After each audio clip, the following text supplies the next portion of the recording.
2019년에 정말 가진 거 한국에서 파셔서 가진 거를 가지고 다 들어왔는데 2020년에 코로나 올 줄가 누가 알았겠습니까? 이렇게 함으로 해서 사람들 안 더워서 6개월 정도 예비비를 가지고 들어오셨는데 지금 8개월, 10개월째 지금 아무것도 못하고 있지 않습니까? 그러면 그때 그렇게 들어오셨던 분들은 어떨까요? 안타깝지만 지금 호치민에서는 뵐 수가 없는 분입니다. 그렇기 때문에 베트남에 들어오실 때요. 비단 베트남뿐만 아니라 동남아에 들어오실 때는요. 유동성을 충분히 확보를 하고 들어오셔야 할 것 같습니다.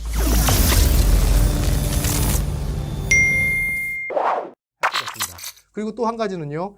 열악한 인프라 사정을 감안해야 합니다. 제가 좀 전에 말씀드렸잖아요. 베트남 정말 다 있습니다. 어디 있는지 모르겠어요. 이게 도매시장이면은 도매시장이 경쟁력 있게 묶여 있어야 되고 여기 화장품 도매시장, 여기 전자 도매시장, 그리고 여기 신발 도매시장, 여기 의류 도매시장 이런 것들이 묶여야 되는데요. 정말 베트남을 대표하는 호치민 도시예요. 이렇게 대규모로 존재하는 시장이 존재하지가 않습니다. 도매시장이 없습니다. 희한하게 짝퉁 시장은 있습니다. 여기 벤탄마켓이나 그리고 또 그 앞에 사이공스퀘어라는 곳에서 짝퉁 시장은 있어가지고 종합적으로 명품을 싸게 구매할 수 있는 그런 유통시장은 있는데요. 정말 필요한 것들이 모여있는 전자시장이 모여있는 드문드문 있어요. 가다 보면은 뭐 핸드폰 중고 파는 데가 드문드문, 그리고 가다 보면은 의류 파는 데가 드문드문. 그렇기 때문에 여기 베트남에서는 정말 nowhere 어디에 뭐가 있는지를 아는 것이 정말 이 큰 무기인 것 같습니다. 그럼으로써요, 열악한 인프라 사정을 감안해야 됩니다.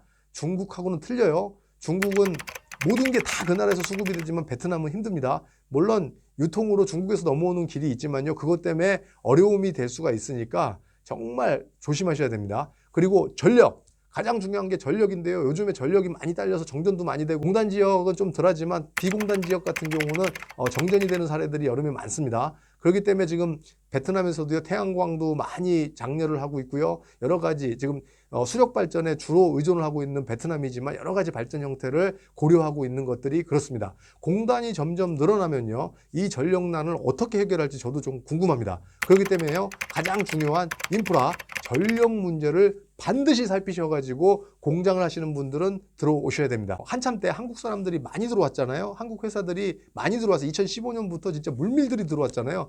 호치민이 7만 인구에서 13만까지 거의 배가 넘게 늘었고요. 그러면서 개인 회사도 많이 늘었고, 아까 전에 철저하게 시장 조사를 안 하고 들어왔기 때문에 그 사람들이 지금 또 많이 없어요. 코로나 때문에 지금 또 한 4, 5만 명이 지금 한국으로 나갔다고 얘기를 하거든요. 그랬기 때문에 한국어과를 졸업한 애들이요, 정말 막 대학교 졸업해서 한국어도 못해요. 한국 유학도 안 갔다 왔어. 정말 얘기하다 보면 복창이 터지는 수준인데요. 그런 수준도 우리나라 돈으로 60만 원, 70만 원을 요구하는 때가 있었어요. 지금은 많이 안정화가 돼가지고 40만 원에서 50만 원대면은 그래도 대학을 막 졸업한 4년제 졸업을 한국어과를 졸업한 친구들을 구할 수 있었고요. 공장지대 같은 경우에서는 뭐 더 저렴하게 최저임금보다 조금 높은 수준에서 구할 수가 있었던 게 사실입니다. 제가 얼마 전에 우리가 이제 유튜브도 하면서 여러 가지 엔터테인먼트를 준비하면서 새로운 인력 충원을 하려고 한국어 통역 이력서를 받아 보니까요, 광고를 낸 지 뭐 한 3일 만에 한 4, 50장 정도가 들어올 정도였으니까 지금 베트남 내 한국 기업이 얼마나 많이 도산을 했고 철수를 했는지 알아볼 수가 있었던 사실입니다. 그래서 이 구인난 그리고 인건비 상승에도 철저히 대비하셔야 될 것 같습니다. 또 유학생 활용이 여기는 많이 없어요. 중국은요, 한국 유학생도 많았고 또 조선족이라는 200만 대군이 있어가지고 저희가 쉽게 구할 수가 있었는데, 베트남은 한국에도 베트남어과가 몇 개 없습니다. 저기 이제 4년제 정규대학으로는 한국외국어대학이 있고요. 저기 부산외국어대학이 있고, 이 정도로 저희가 알 수가 있는데, 그 뭐 합쳐봐야 우리나라 총 털어봐야 뭐 한 200~300명 정도 되지 않을까 생각을 하는데요. 그래서 이렇게 저희가 한국인으로서 베트남을 구사를 할 수 있는 사람이 없고요. 또 이쪽 베트남에는 또 우리 교포가 없지 않습니까? 그래서 베트남에서 한국어를 구사하는 이 베트남 분들을 구하려다 보니 한국 가기가 또 어렵고 비싸다 보니까 유학파들이 그다지 많지가 않아요. 교환학생들도 한국에 가가지고 1년이 있었다고 하는데요. 정말 잘하는 친구들을 구하기가 어렵다는 게 이제 제 소견입니다. 또한 원부자재 조달 여건들을 꼼꼼히 따져야 됩니다. 베트남의 주요 산업은 아직까지 기초적이고 노동직약적입니다. 가공 조립 산업 위주로 형성되어 있어서요, 대부분의 원부자재는 수입입니다. 중국과 달리 자체적으로 필요한 원부자재는 적재적소에 구입할 수 없어요. 그러므로 원부자재 수급도 반드시 고려해야 됩니다. 석유화 관련 제품, 석유화학 관련 제품이 가격이 급등하고 예기치 않은 비용 부담이 발생하므로요. 베트남에서 사업하기가 좀 힘들어질 수가 있으니까 그것도 반드시 고려사항에 넣으셔야 됩니다. 예. 자, 최근 들어서 중국도 그랬거든요. 예전에 제가 있었던 광동성 동관이나 뭐 옆에 찐장이나 뭐 이런 곳들 카이핑, 엄핑 뭐 이런 것들의 전기 도금, 합금 공장들도 많았고요. 가죽 씻어내는 공장도 많았고요. 이랬는데 아무래도 그 대도시주의다 보니까 환경을 굉장히 엄격하게 단속하기 시작하면서 그 투자가 엄청나게 진행됐는데 정부에서 그 이전해라, 뭐 보조금 얼마 주지도 않고 이전해라 이런 경우가 중국에서 굉장히 많았었습니다. 그래서 심천에 있었던 많은 봉제 공장들, 가죽 공장들, 신발 공장들 이런 공장들이요 전부 상해 절강성 쪽으로 이동하면서 거기서 일부 보상금 받아가지고 올라갔는데 거의 파산하는 기업들 많았고 그러거든요. 뭐 하이테크를 육성한다고. 그래서 심천은 하이테크 기업들이 많이 육성됐고 동관도 마찬가지고 뭐 지금 많이 빠져나갔지만요. 베트남도 마찬가지일 겁니다. 호치민 시주의로 해가지고요. 보신이 생각하기에 환경과 관련이 있다라는 그 공장을 생각하시는 분들은 주의하셔야 할 겁니다. 예, 언제 철퇴를 맞을지 모릅니다. 그래서 항상 조심하셔야 됩니다. 자, 이렇게 여러분들과 지금 이 베트남에 들어오기 위해서요, 저희가 생각해야 되는 시장 조사와 투자 환경에 관련돼서 몇 가지를 알아봤습니다. 제가 여러분께 이 이야기 말씀을 드리면서 강조한 게 있습니다. 반드시 시장 조사 하시고요, 투자 환경 조사 하시고요, 컨설팅 받으시라고요. 이제 마지막으로 안 하겠습니다. 반드시 그렇게 하셔야 됩니다. 그리고 여러 가지 감안하시고 여러분들의 인상의 2막, 3막에 도전하시기 바랍니다. 자, 두 번째 한번 여러분과 이야기를 해볼 게 있어요. 자, 현지인 명의로 법인을 설립해도 될까요? 차명법인은 어떻습니까? 제 생각은요, 완전 반대입니다. 왜? 저 중국에서 있었다고 했잖아요. 중국은요, 내가 들어갔을 때 한 달이 건너면 친인척 중에 조선족이 있을 수 있었고요. 또한 그 당시에 순수했던 착한 조선족 우리 동포들을 만날 수 있어서 그분들 이름으로 비즈니스를 많이 했어요. 왜냐하면 중국도 규제가 굉장히 심했었거든요. 외국인 투자가 정말 힘들었거든요. 하지만 우리 민족의 특징이 뭐냐면요. 그렇게 규제가 심하고 하지 말라는 게 많아도 들어가서요. 차명으로 어마어마한 돈을 투자를 하면서 했어요. 정말 모험인데 다행히 초반에는 여러분들이 서로 좋아가지고 잘 운영이 돼서 서로 돈을 벌고 이렇게 하고 있다가 외국인 투자가 허가가 나고 외국인 투자가 해도 좋다라는 결정이 난 후에 바뀌신 분들이 많고요. 그 전에 망하신 분들도 물론 있고요. 돈을 버셔가지고 바꾸신 분들이 더 많습니다. 그러나 위험천만했잖아요. 남의 이름으로 비즈니스를 한다는 것이 얼마나 위험천만한 일입니까? 그리고 나서 2단계, 그 제2기, 중국에서도 2기에요. 조선족 동포들이 많이 이렇게 각성을 하고 돈을 버는 거를 알게 되고 이런 시장 경제를 알게 되면서부터는요. 이때는 그 전에는 한국 사람이 조선족 동포들을 등쳤다면요. 그 다음부터는 조선족 동포들이 한국 사람들을 등치기 시작해가지고 뭐 사기를 당했네, 저 조선족 명의로 했더니 다 뺏겼네, 뭐 이런 일들이 많이 나왔습니다. 예, 뭐 결혼도 마찬가지였어요. 부인하고 항상 좋지 않지 않습니까? 부인하고 제가 이제 국제 결혼의 케이스를 많이 봤는데요. 말이 안 될 땐 싸움이 안 되기 때문에 너무 금술이 좋아요. 뭐 웃고 넘어가잖아요. 뭐라고 막 했어요. 네 잠깐 마야 막 이러면요.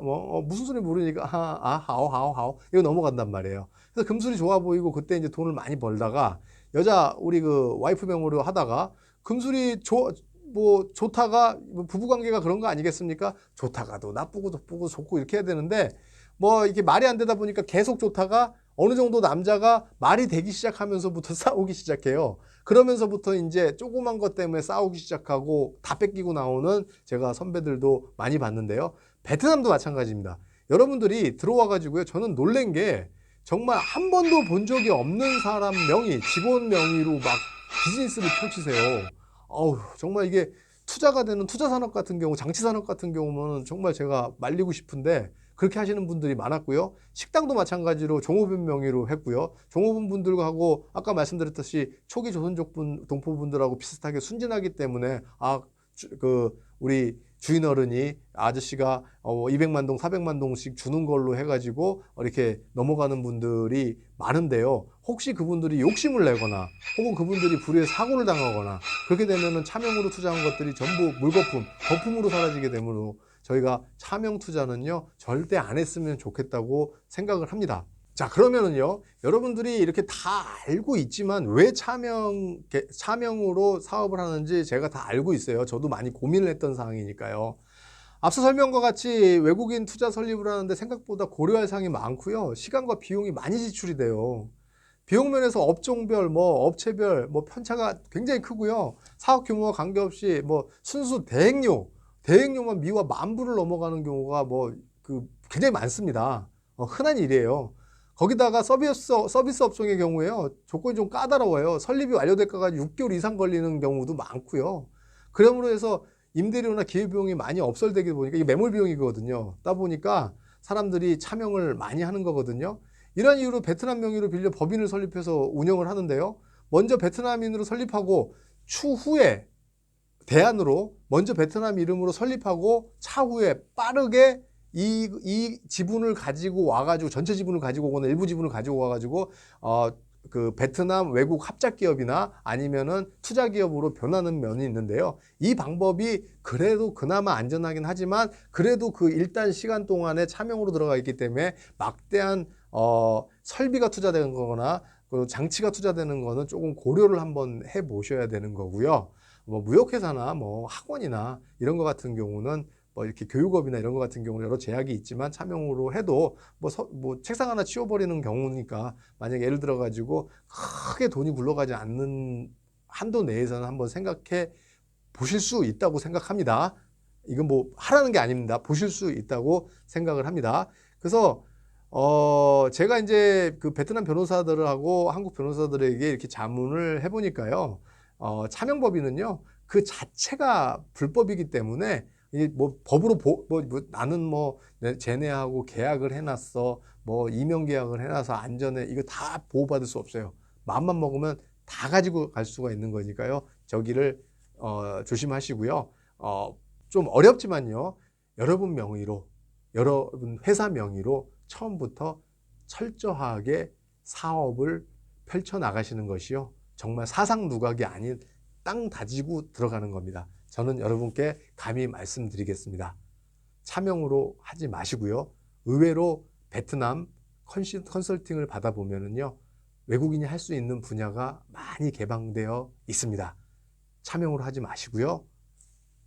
본인 명의로, 본인 회사 명의로 하시기 바랍니다. 그리고 투자 준비 중에 비용 같은 경우가 어떻게 처리가 될까요? 적법한 절차에 의해서 비용이 넘어오면 투자 기간 중에는 법인 설립 이전이에요. 이전에도 많은 돈들이 초기에 써야 되는데 이것들이 비용으로 인정을 받을 수 있을지 이것도 궁금한데요. 그래서 제가 이제 회계법인들하고 이제 컨설팅 법인에 문의를 해본 결과는요, 베트남에서는 대부분 이게 받을 수가 없습니다.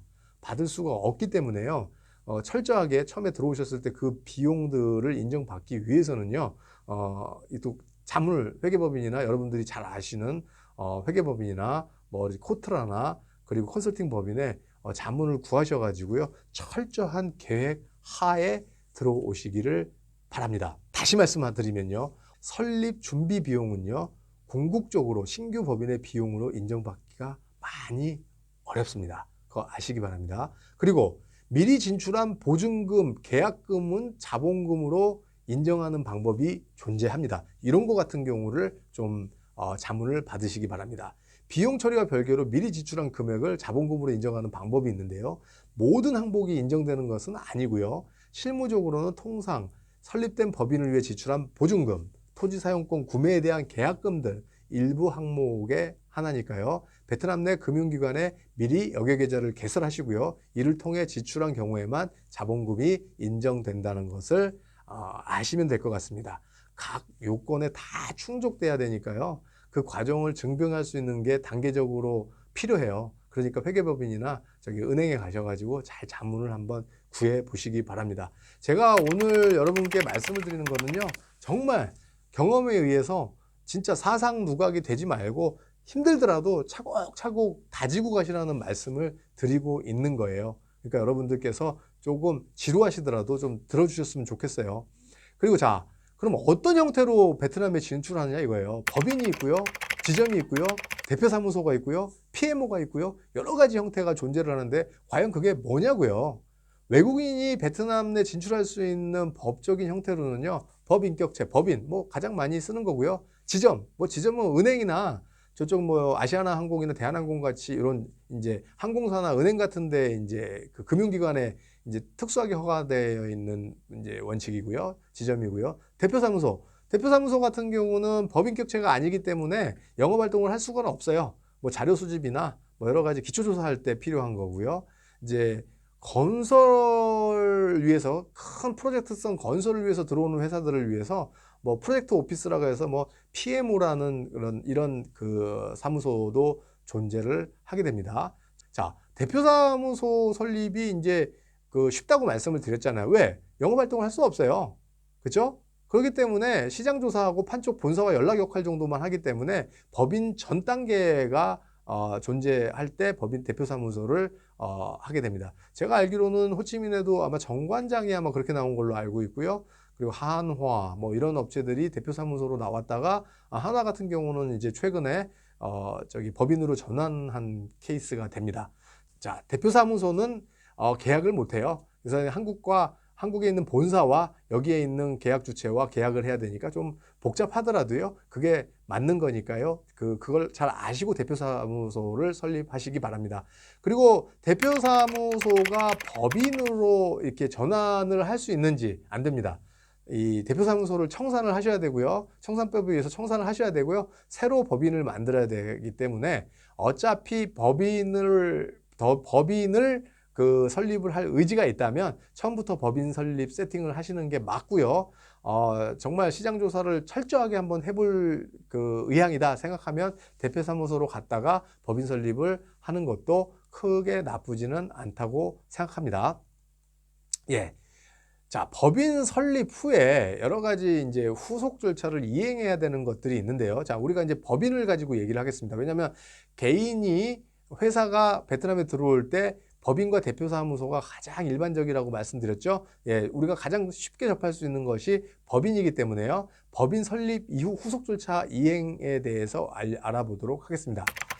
기획투자국이나 공단관리위원회에 법인 설립에 필요한 각종 서류 제출을 한 후에 IRC라고 하는 투자 허가서와 ERC라고 하는 법인 등록증을 받으면 법인이 설립이 되는 겁니다. 그런데요, 그리고 나서 추가로 법인인감을 등록하고요, 세무서에 신고하고 은행계좌 개설을 하면요, 모든 영업을 할 수 있는 준비가 마쳐지는 겁니다.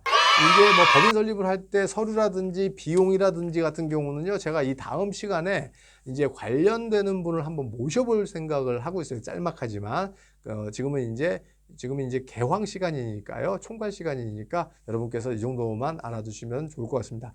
그리고요, 법인이 설립됐다고 해가지고요, 유통교육, 병원 등 이런 업종 같은 경우는요, 어떻게 투자가 조금씩 제한이 되어 있는 업종이 있어요. 이런 것 같은 경우는요, 후속 인허가를 밟아야 됩니다. 통상 서브 라이선스를 받아야 되는데요, 이 경우가 정말 까다로울 수가 있어요. 그래서 법인 설립을 망설이는 분들이 많아요. 그래서 차명으로 하시는 분들이 많고요. 서브 라이센스까지 전부 받아오는 데는 한 6개월에서 1년이 넘어가는 분야도 있으니까 꼼꼼하게 한번 살펴보시고요. 진출을 도모해 보시는 것이 좋을 것 같습니다. 여러분, 궁금한 게 있으시면요, 저희한테 메일을 알려주시면요, 제가 여러분께 상세하게 설명을 해 드리도록 하겠습니다. 또 제조업의 경우도요, 일반적으로 인허가가 가능하거든 하지만요, 지역별 그리고 공정별로 조건이 있거나 최근 까다로운 환경 기준에 인해서요, 허가가 불가능한 경우도 많이 나타나요. 그리고 정말 재밌는 케이스인데요, 저 아는 지인이 공단에 들어가 가지고 공장을 만들려고 모든 것이 끝났어요. 그리고 땅을 파야 되는데 중앙정부에서 허가가 안 떨어지는 거예요. 왜? 그 지역은 그 용도로 사용할 수 없는 공단이었다는 거예요. 그걸 누구도 가르쳐 주지 않았다는 거죠. 정말 꼼꼼하게 살폈어야 되는데, 여러 가지 사항을 살폈어야 되는데, 그 전에 뭐 했던 사람들이 이건 돼. 아까 제가 말씀드렸듯이요, 공무원들이 자기들이 자의적으로 분석을 법령이 나오고 시행세칙이 없기 때문에 자의적으로 결정을 내리기 때문에 대해서 진행되다가 그 사람이 날아가 가지고 후임이 와가지고 이거 안 됩니다 해버리는 경우가 정말 다반수란 말이죠. 그래서 여기 뭐 호치민 시장이나 전 시장이나 전전 시장 같은 게 막 구속되잖아요. 그런 사람들이 이렇게 아까 말씀드렸던 뭐 커피값이나 장미값 받고 어마어마한 커피값과 어마어마한 장미값이죠. 받고 허가해줬는데 그게 나중에 안 돼가지고 이렇게 뭐 지가의 몇 배를 내라. 이게 지가 상승분이 적절하게 보상이 안 됐다 막 해가지고 막 500억 정도로 할 수 있었는데 1,500억이 되고 2,000억이 하는 거를 제가 몇 번을 봤기 때문에요. 이런 말씀을 드리는데요. 아무튼 허가가 된다고 하지만 안 되는 경우도 많았기 때문에 꼼꼼하게 살피셔야 된다는 소리입니다. 오늘 제가 계속 암울한 소리만 해드려서 죄송한데요. 정말 제3국, 우리나라가 아니잖아요. 우리나라가 아니고 사회주의적 국가였잖아요. 제가 중국에서 경험해 봤잖아요. 실패하신 분들 많이 봤잖아요. 베트남에서 그러면 안 되잖아요. 여러분들께서도요, 힘들지만요, 자기 회사를 만드시는 거를 강력하게 권유해 드립니다. 자, 그리고 법인이 설립이 됐다고 해가지고요, 다 끝난 게 아니에요. 여기 관리가 뭐가 이렇게 힘든지 모르겠어요. 의외로 많은 기업들이 베트남에 법인을 설립하고요, 사업이 본격적으로 진행되기 전까지 그대로 방치해 놔요. 근데 법인 설립 이후로 세무신고 등을 제대로 안 해가지고 벌금도 맞고요, 법인종으로 등록된 사람이요, 출국금지를 당하는 경우도 상당히 많이 존재하니까요, 철저하게 회계사무소나 그리고 나서 컨설팅 사무소를 고용을 하시고 직원 해가지고 이렇게 철저하게 그 세무신고 하시고요, 여러 가지 서류적인 거 다 이행하셨으면 좋겠습니다. 베트남이 안 되는 것도 없고 되는 것도 없다고 제가 말씀드렸잖아요. 그래서 뭐 돈으로 해결하면 되지 뭐 돼요. 하지만 어떤 때 제가 중국을 경험해 보잖아요. 어떤 정책이 강하게 나와서 야, 이전에 이런 죄 지은 애들은 입국시키지 마. 그러면 정말로 호미로 막을 거 가래로 막는 경우가 된단 말이에요. 조금씩 여윳돈 죄송합니다. 조금씩 그 비용을 내어서요, 그 관리를 철저하게 해 주셔야 할 것 같습니다. 뭐 출국금지가 되면 조금 전에 출국금지도 당하고 한다고 했죠. 그럼 되면은 신고를 이행하고 과태료 납부하고 가면 되는데 그래도 이게 좋은 글씨가 남잖아요. 그리고 또한 기업법상요, 정해진 정관자본금을 90일 이나에 완납해야 되는데 이것도 완납 안 하시는 분들이 많아요. 왜? 그냥 조금 벌금 내면 되거든요. 근데 언제 법이 바뀌어가지고 야, 정관자본금 90일 이상 안 내고 계속 몇 년간 이제 미뤄왔던 회사들 모든 뭐 세무조사 뭐 다 해 하면 골치 아프잖아요. 그러니까 요 하라는 건 좀 하셨으면 좋겠습니다. 네, 지금까지요, 베트남에 투자를 하기 위해서 시장 분석과 투자 환경을 조사를 하고요, 법인 설립을 하고 법인 관리까지 하는 거에 대해서 여러분과 한 20여 분 나눠 봤습니다. 여러분, 인생의 2막, 3막 베트남을 준비하고 계시죠? 정말 성공하시기 바랍니다. 부자 되시기 바랍니다. 자, 가장 기본적인 거 오늘 말씀드리고 마치겠습니다. 사상 누각을 만들지 마시고요, 다지고 다져서 가시기 바랍니다. 늦다고 실패하는 게 아닙니다. 빠르다고 성공하는 게 아닙니다. 늦지만 탄탄하게 가시기 바랍니다.